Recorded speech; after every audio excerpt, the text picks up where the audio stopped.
Bonjour. Assemblée nationale, la République giflée, rapporte Walf Quotidien, ayant reçu une baffe d'un député de l'opposition, Amy Ndiaye se réveille à l'hôpital après avoir convoqué les termes du règlement intérieur pour fustiger l'acte. Suivant de très près, Amy Ndiaye réplique « J'assume », dit-elle. C'est alors que Massata Samb descend du pupitre, presse le pas et rejoint sa collègue pour lui administrer une retentissante baffe. S'ensuit une cacophonie au sein de l'hémicycle. Les députés s'affrontent verbalement au moment où le maire de Dakar, Barthélémy Diaz, lunettes noires sur le visage, tempère son collègue Massata Samb. Au moment où Koura Ndiaye Macky, surexcité, profère des insanités sur les députés de l'opposition. Face à cette situation, Amadou Mame Diop, le président de l'Assemblée nationale, suspend la séance pour calmer la tension qui était à son paroxysme au sein de l'hémicycle. Irresponsable, s'exclame Dakar Times. Ce qui s'est passé hier à l'Assemblée nationale du Sénégal a outré plus d'un. Des députés n'ayant pas conscience de ce qui les a amenés dans cet hémicycle ont atteint le paroxysme de l'insolence. Maintenant, ce sont des insultes, des bagarres et autres qui sont érigés en règle par une partie de ces représentants du peuple impuissant face à cette bestialité frustrante et écœurante. Acte de barbarie dans l'hémicycle, les deux députés agresseurs risquent la prison, nous fait savoir la Tribune. En flagrant délit, ils sont visés pour motif de coups et blessures volontaires, des députés à couteau tiré, l'intérêt des populations négligé. Le Forum du justiciable condamne et appelle au respect. La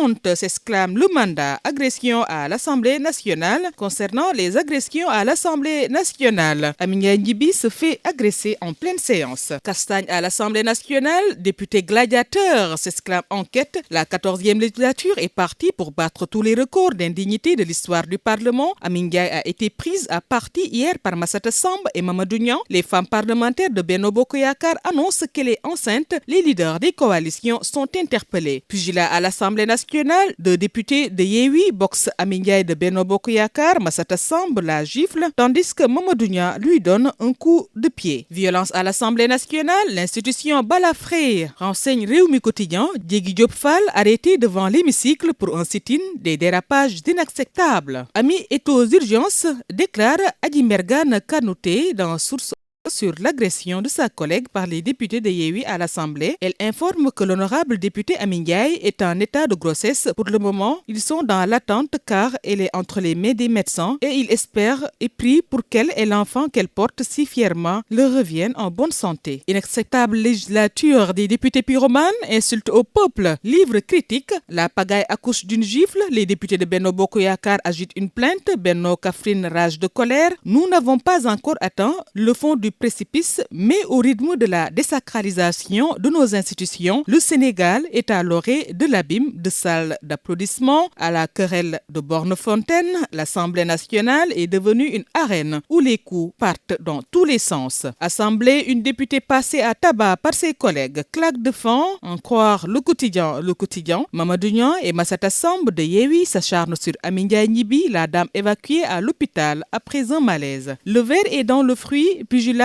et mêlée générale à l'Assemblée nationale, alerte quotidien, invective, insanité, gifle et maïgrerie au menu. La députée Amy Ndiaye molestée, un précédent dangereux et des images irréelles commentées à travers le monde. Incapable de faire régner l'ordre, Amadou Mame Diop, une erreur de casting, se pose la question le quotidien. Où est la rupture tant attendue, s'interroge Direct News. Après cette bagarre à l'Assemblée nationale, ceux qui portaient leurs espoirs sur la 14e législature peuvent déchanter. La dernière illustration a été servie par le député du PUR Massata Samb qui a administré une gifle retentissante à la parlementaire Amy Ndiaye. Un autre député de Yao lui donne un coup de pied. Selon Direct News, on se rappelle de Guy Marius Sagna qui avait fait mébat sur l'urne et de Barthélémy Diaz qui avait arraché le micro de l'Assemblée nationale. La démocratie sénégalaise balafrée des députés de Yao se distingue par des comportements aux antipodes de la morale républicaine, selon le quotidien. Et troisième mandat dans un hémicycle transformé en ring, Ismaïla Madior Fall fait le mort, rapporte Sud Quotidien. L'hémicycle qui a été transformé hier lors d'un examen du budget du ministère de la Justice en une véritable foire d'empoigne entre députés du pouvoir et ceux de l'opposition. Et quand l'opposition, Aminata Touré, Barthélémy Diaz, Guy Marius Sagna,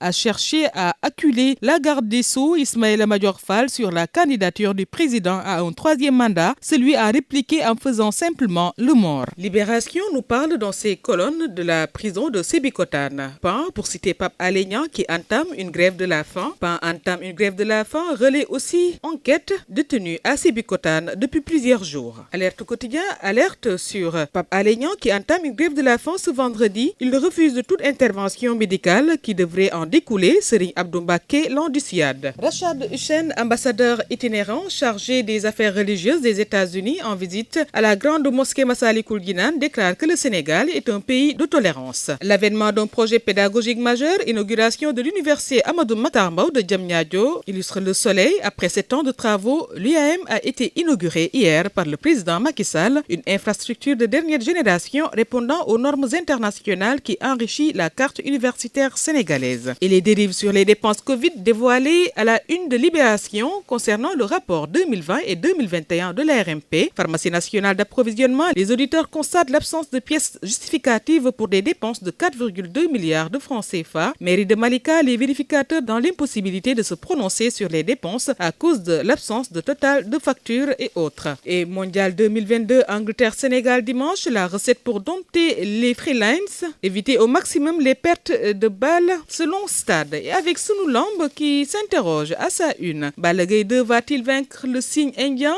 contre Eumeu Sène le 30 juillet 2023? À vos journaux, chers lecteurs, bonne lecture.